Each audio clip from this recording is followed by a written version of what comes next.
नमस्कार साथियों, मैं हरवीर सिंह, सहायक अध्यापक प्राथमिक विद्यालय गंगोली। आज आपके समक्ष एक ऐसे विषय को लेकर हम श्रीमान डॉक्टर गौरव गुंजन जी के साथ बैठे हुए हैं, जिसकी हमारे शिक्षक साथियों को सबसे ज़्यादा आवश्यकता है।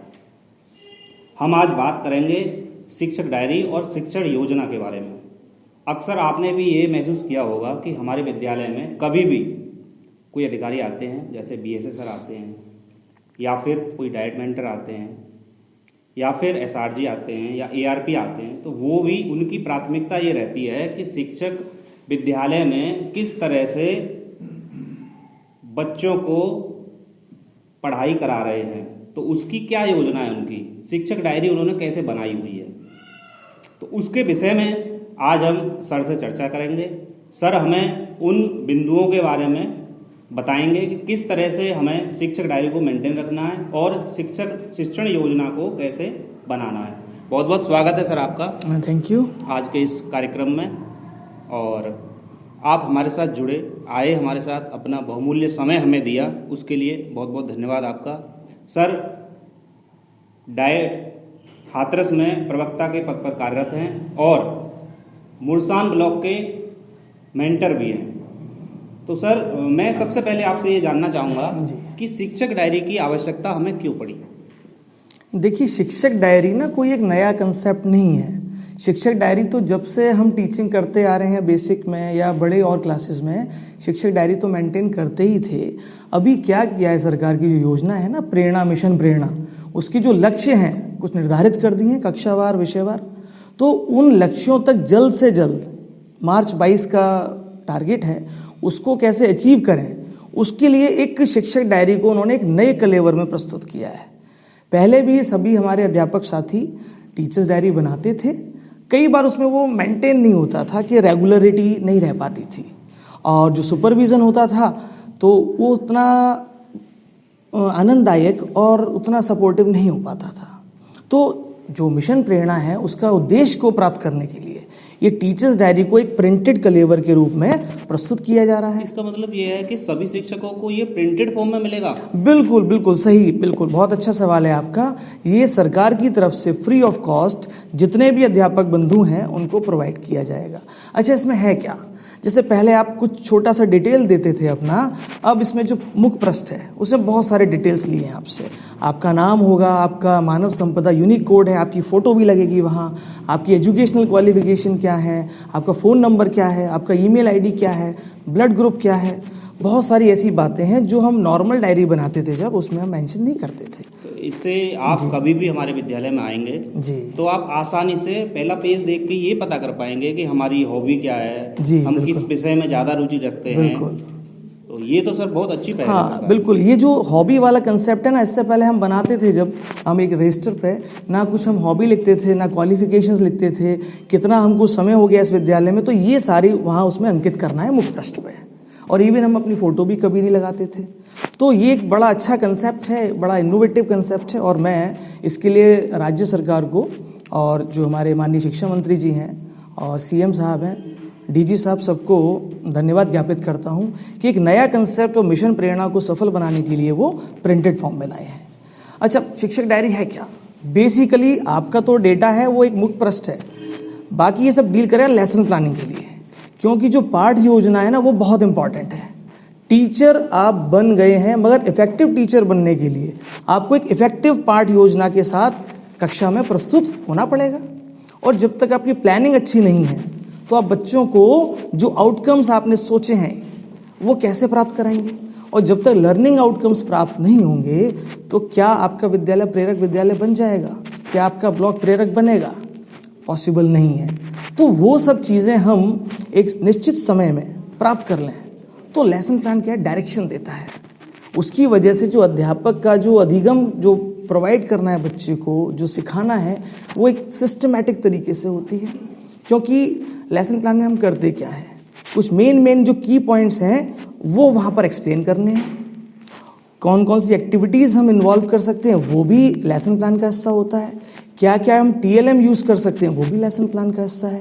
सर TLM का जब कॉन्सेप्ट आता है तो हमारे दिमाग में बस एक ही बात आती है कि क्या कुछ हम मार्केट से ले आएं और बच्चों को शो कर दें, या फिर बड़े समय से हम कुछ ऐसा बनाएं, कुछ क्राफ्ट का यूज़ करके या इतना समय खपा के और फिर उसको बच्चों को दिखाएं। तो कुछ आप ऐसा कुछ बताइए जिससे कि पैसे भी खर्च ना हो, समय का जो है बर्बादी भी ना हो, और किस तरह से हम और कुछ ऐसा अच्छा कर सकते हैं। जी, देखिए जो TLM है ना, वो मार्केट में नहीं है एक्चुअल में। TLM आपके ब्रेन में होता है, शिक्षक के ब्रेन में TLM है, तो बहुत कम खर्चे में इवन कबाड़ से भी वो TLM बना सकते हैं। आपको मार्केट से जाके गैजेट्स को लाने की, खरीदने की आवश्यकता नहीं है। जैसे मैं अपनी बात को एक उदाहरण से समझाता हूँ। कक्षा 8 में मान लीजिए विज्ञान विषय में पढ़ाना है हमको प्रॉपर्टीज़ ऑफ मेटल्स, धातु की मुख्य विशेषताएं। तो क्या इसके लिए TLM की आवश्यकता है? मेरा मानना है नहीं है। देखिए जो टीचर है उसके पास ही बहुत सारे TLM हैं, वो रिंग पहने हैं तो वहाँ गोल्ड का कंसेप्ट आ जाएगा। कोई लेडीज़ टीचर हैं वो जो पायल पहनती हैं, वहाँ आप मेटल सिल्वर का कंसेप्ट बताएंगे। वहाँ ये बता सकते हैं गोल्ड और सिल्वर ही क्यों आभूषण बनाने में इस्तेमाल होते हैं। तो वहाँ बच्चे को पता है कि सर इसकी चमक बहुत अच्छी है, महंगा है, कीमती है ये। तो आपने उसको जोड़ दिया प्रैक्टिकली और TLM भी दिखा दिया।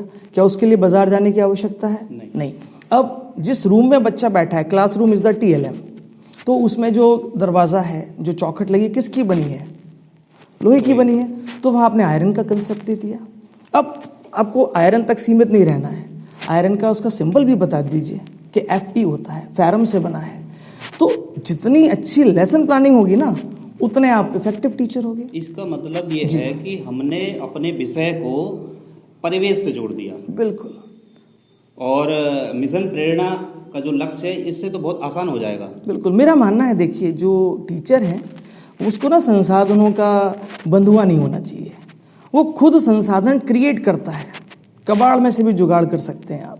हर वक्त आपको नए नए लेसन्स को, कंसेप्ट को समझाने के लिए आवश्यकता नहीं है कि आप पैसे खर्च करें, आप थॉट्स खर्च करिए। आपको जो इस डायरी प्रोवाइड की जाएगी उसमें आपको साप्ताहिक योजना बनानी है, डेली की योजना बनानी है, और आपके पास बुक्स भी हैं, आपके पास टाइम टेबल भी है कि आपको कौन कौन से सब्जेक्ट्स को पढ़ाना है। ठीक है, तो जब सब चीज़ एडवांस में हैं तो लेसन प्लानिंग कर सकते हैं। अभी देखिए कोविड-19 कंडीशन चल रही है पिछले लगभग 22-23 मार्च से, और मैं मानता हूँ करीब 10 महीने हो गए कि बच्चे पढ़ाई के लिए फिजिकली विद्यालय में नहीं आ रहे हैं, मगर टीचर्स को तो सभी आ रहे हैं आप लोग। तो 9 से 3 बजे यानी 6 घंटे का समय है। आप इसमें अगर 4 घंटे भी ध्यान से देंगे, विचार मग्न होकर उस कंसेप्ट को, प्रकरण पे लेसन प्लान बनाएंगे, तो आप डेली 3-4 बड़े अच्छे लेसन प्लान बना सकते हैं। और जब आप समय देते हैं तो बहुत सारे TLM आप वैसे ही बना देंगे बहुत कम खर्चे में। हाँ, कुछ खर्चा तो होता है मगर बहुत कम खर्चे में हो जाएगा। तो ये टोटली डिपेंड करेगा आपके डेडिकेशन पे, आपके इंटरेस्ट पे। और चूंकि आपको अपना विद्यालय तो प्रेरक बनाना ही है, क्योंकि जैसे मिशन प्रेरणा है, इतना सारा खर्चा गवर्नमेंट कर रही है। कंपोजिट ग्रांट में 25,000 रुपये आ रहे हैं प्राइमरी में, और सम्मिलित विद्यालय में करीब 50,000 रुपये आ रहे हैं। तो फंड्स की कमी नहीं है। और ऊपर से भी जो वेबिनार्स होती हैं, आदरणीय महोदय सर लेते हैं, DG साहब लेते हैं, और अभी रिसेंटली आज भी एक हमारे यहाँ डाइट पे मेल आया है कि 14 दिसंबर में आदरणीय शिक्षा मंत्री जी और माननीय मुख्यमंत्री जी भी एक ऑनलाइन वेबिनार को आयोजित कर रहे हैं। तो उसमें हम सभी टीचर्स, डाइट मेंटर्स भी जुड़ेंगे, क्योंकि बहुत फोकस है। मेरा मानना है as is the teacher so is the student. और जब टीचर एक्टिव है तो स्टूडेंट एक्टिव होगा, तो उससे आपका विद्यालय आगे बढ़ेगा, आपका ब्लॉक आगे बढ़ेगा, आपका जिला आगे बढ़ेगा, प्रदेश आगे बढ़ेगा, और ये देश आगे बढ़ेगा। तो मिशन प्रेरणा तो एक नाम है। आप यदि प्रेरित हो गए एज ए टीचर, तो मिशन प्रेरणा तो मार्च 22 का लक्ष्य है। हम मार्च 21 में भी इसको, या दिसंबर 21 तक भी हम इसको अचीव कर लेंगे, ऐसा मेरा मानना है। और उसके लिए बहुत फर्म डिटर्मिनेशन चाहिए। आपको बहानों के साथ नहीं आना है कि ये चीज़ की कमी है, वो चीज़ की कमी है, TLM कैसे बनाऊं। मैं बोला हूँ TLM is in your brain. मस्तिष्क का यदि सही इस्तेमाल किया, उस पार्ट को आपने 2 बार 3 बार पढ़ लिया, तो TLM तो आप ऐसे चुटकियों में बना सकते हैं, बहुत कम खर्चे में बना सकते हैं। जी सर, आपको आज हमारे जनपद के सभी शिक्षक साथी देख रहे हैं, तो कोई एक मैसेज आपका हमारे सभी साथियों के लिए? हाँ, मैं A to Z की बात करूंगा, जिसमें सिर्फ A को एलैबोरेट करता हूँ और Z को। A मतलब एक्टिव पार्टिसिपेशन, हमेशा बच्चों मतलब सक्रिय कक्षा, सक्रिय अध्यापक है तो सक्रिय कक्षा है, सक्रिय बच्चे हैं तो लक्ष्य तो प्राप्त होगा ही और लर्निंग आउटकम्स भी प्राप्त होंगे। और Z फॉर ज़ील, यानी हमेशा अपना उत्साह उमंग बनाए रखिए। भले ही सुबह आपको क्योंकि 8:30 बजे विद्यालय पहुंचना है, 8 बजे कोई समस्या हो गई आपके साथ, तो वो दिमाग में नहीं होनी चाहिए। बच्चों के लिए वो 9 से 3 का समय ओनली फॉर योर स्टूडेंट्स, आपके छात्रों के लिए, आपके विद्यार्थियों के लिए, क्योंकि आप इस संसार का सबसे बड़े प्रोफेशन में हो। मैं मानता हूँ टीचर से बड़ा कोई गुरु नहीं, टीचर से बड़ा कोई पद नहीं। तो एज ए टीचर बहुत बड़ी जिम्मेदारी है।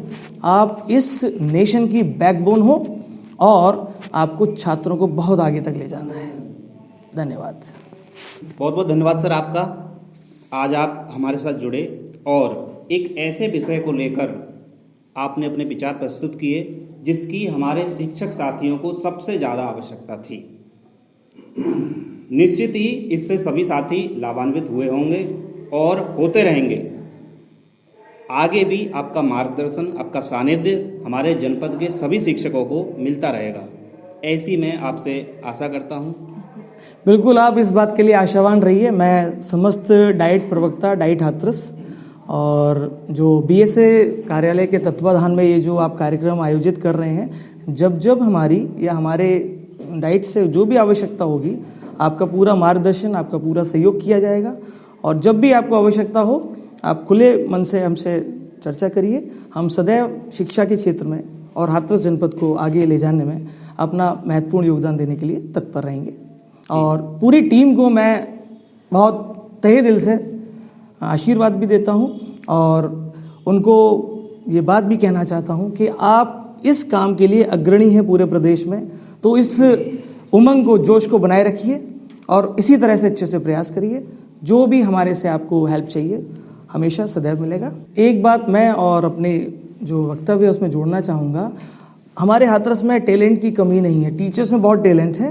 तो मैं सभी टीचर से आह्वान करता हूँ कि वो भी इस क्वालिटी सेल की जो मुहिम है, जो बीएसए कार्यालय और डाइट के तत्वाधान में संयुक्त प्रयास से हो रही है संभव, तो आप सभी आगे बढ़कर क्वालिटी सेल जो हैं, एसआरजीज हैं, एआरपीज हैं और जो भी इस टीम को मैनेज कर रहे हैं उनके साथ चर्चा करें और अपना नाम स्वयं से आगे आए, क्योंकि टीचर को इनिशिएटर होना पड़ेगा। आप टीचर इज द लीडर, तो ये मत सोचिए कि मुझसे कहा क्यों नहीं, मेरे को सम्मान नहीं मिला, नहीं।